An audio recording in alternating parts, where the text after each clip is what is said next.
Love you, Allie. Hi, love you. Alright, we're good here? Yes? I don't want to be too loud.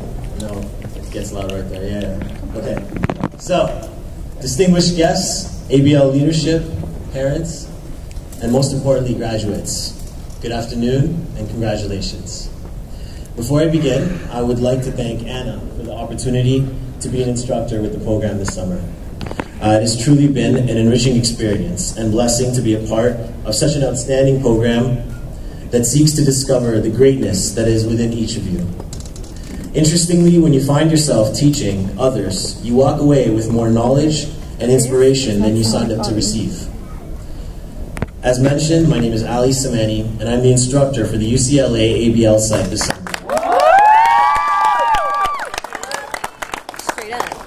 In the process of teaching my students the curriculum that this outstanding program covers, our students worked hard to complete business plans that had both financial and market viability. They also attended site visits to the Federal Reserve Bank, State Street, Union Bank, and Merrill Lynch, among others. They also participated as active investors in the stock market to understand the financial markets and the fluctuations both on a macro and micro level that impact a company.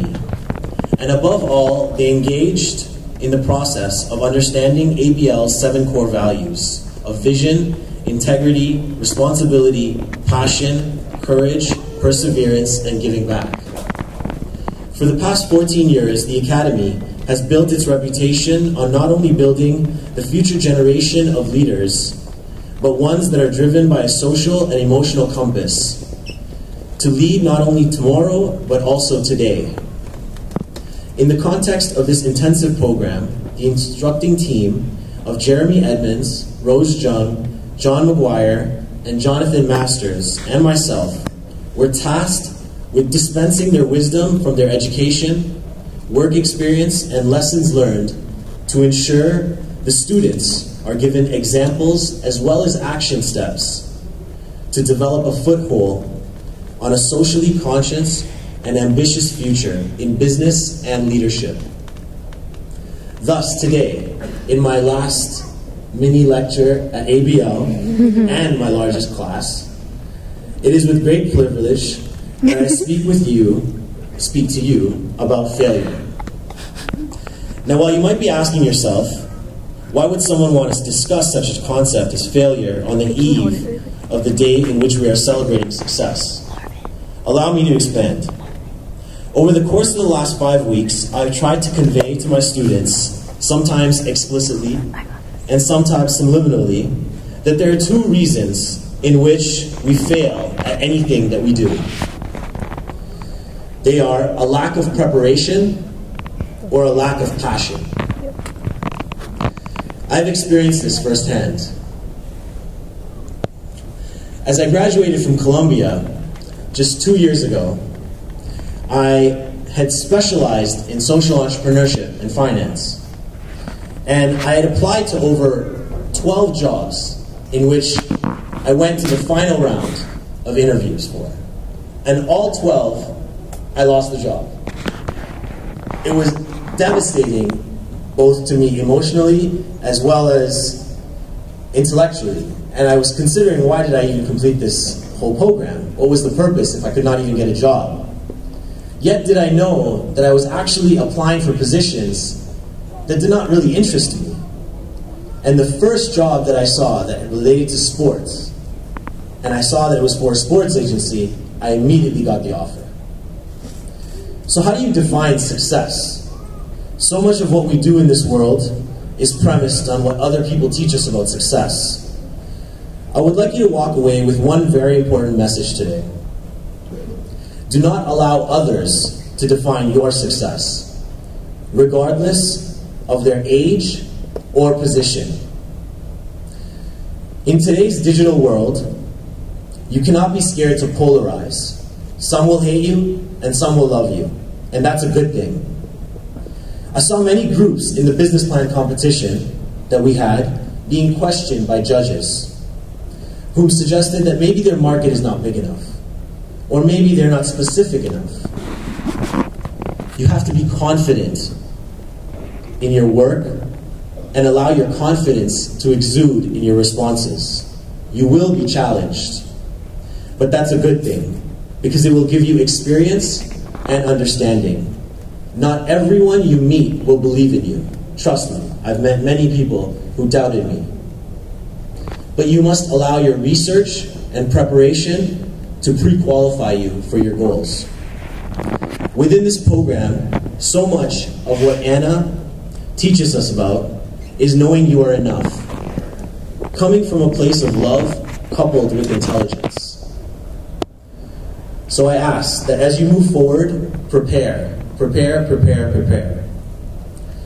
Understand the ins and outs of this professional game and be sincerely curious.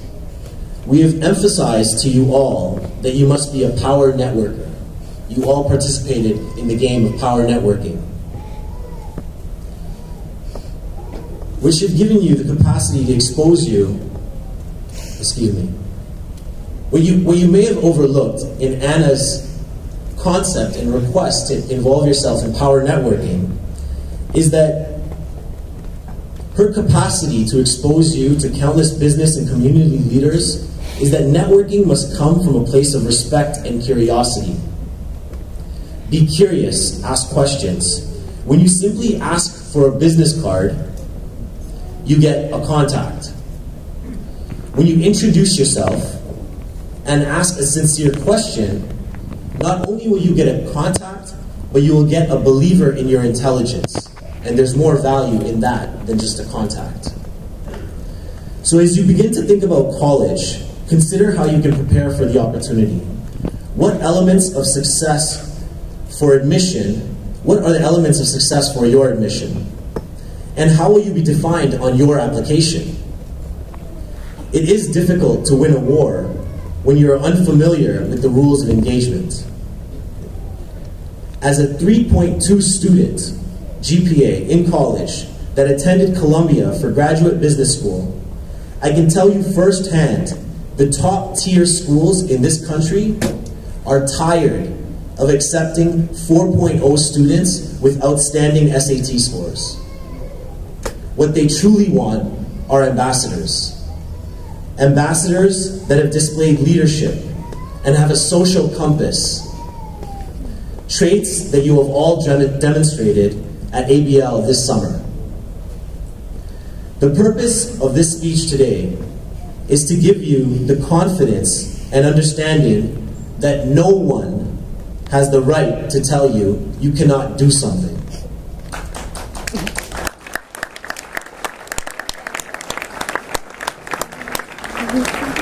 You are capable well beyond your belief. Your greatest heroes, the individuals that you look up to and consider successful, were once in your shoes. And they often questioned their future and their beliefs. And if that does not convince you, then maybe this will. We live in a digital age where there's a Facebook for dogs. Yes, you heard that correctly.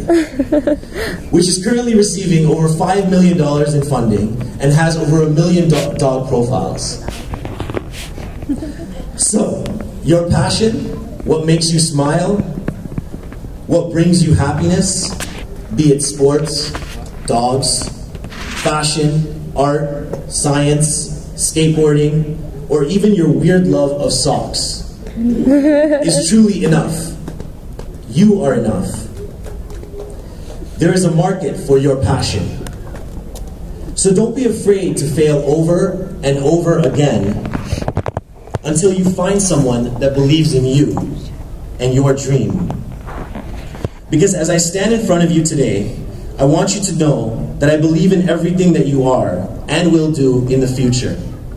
Simply put, as I have told many of my UCLA students throughout the program, I trust you. I trust that you will make the mistakes that will bring you wisdom and courage to make the right choices the next time around. I trust that you will not let anyone, not even your teachers nor your parents, tell you that you are not the embodiment of success. And lastly, I trust that you will promise to yourselves that you will prepare and work ridiculously hard in every way, shape, and form for your passion.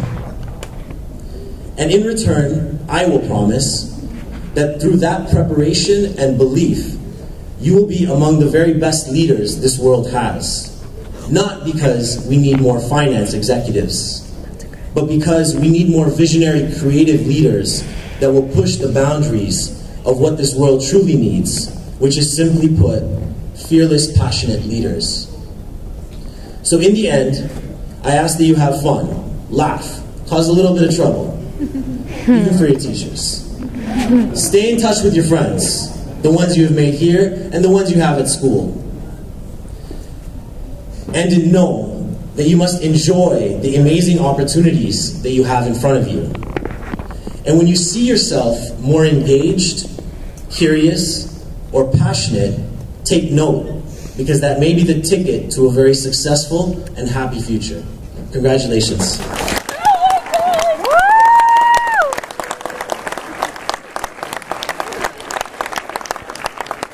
Nathan, Marvin.